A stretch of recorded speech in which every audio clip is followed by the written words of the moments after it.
I forget sometimes how my fingerprint is on a lot of places.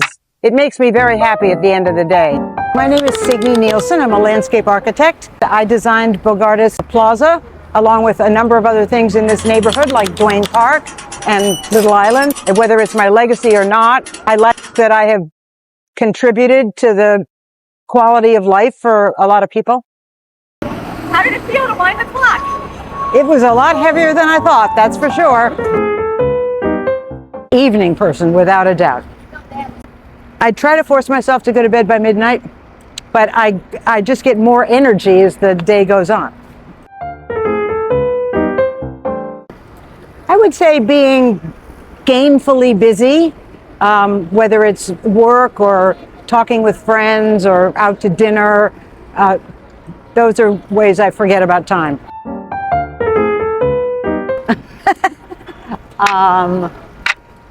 Doing dishes. Oh, I do have an answer for that. I looked up what that expression means, and the first thing that came to my mind was 9/11, because I was living here. Really encapsulate the idea of losing all track of time and days merging together as kind of a big blur. Oh,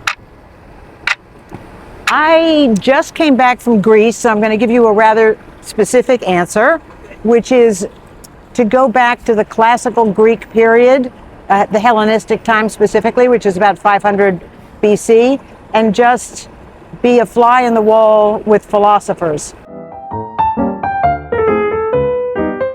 Oh, very much so. You know, I think a lot about the fact that when a building is built, that's the best it's ever going to be, is the day it's finished. But a landscape, it's probably the worst that it will ever look on the day it's finished. The plants are small, they're spaced apart. I call it like hair club for men. And it takes time for the plants to grow together into a composition. And it also takes time for people to get to know the space and use it. So for me, it's not just about the materiality, it's about watching people in the space, interacting with the space.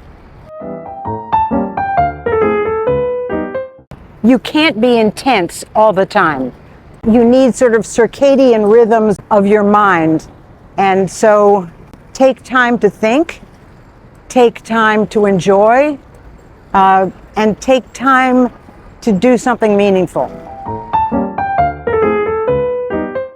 You know, it's difficult to say because there's so many photographs of my childhood that I lived through that, but I don't think those are actually memories. So I'm not sure. You know, there are a lot of excellent memories, but I think the one that's most recent was the day Little Island opened. I'd been working on it for 8 years. I'd been out on the site every day for a year and a half. And then it opened.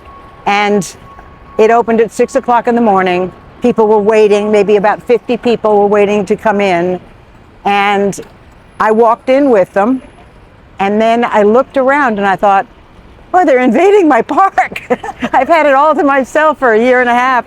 And now, but of course that quickly faded, and I just love to see people using the park.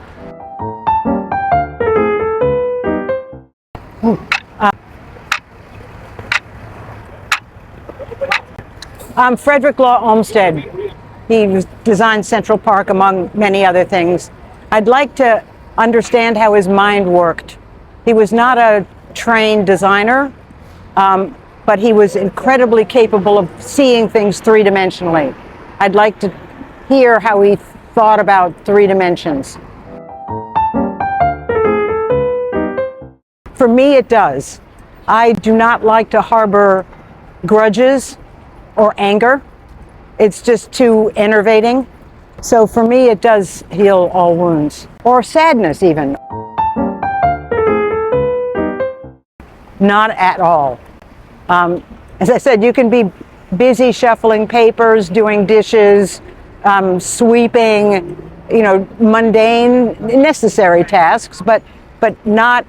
And sometimes I actually do like mundane tasks because it frees my mind to think. So it's one of the reasons I love to camp.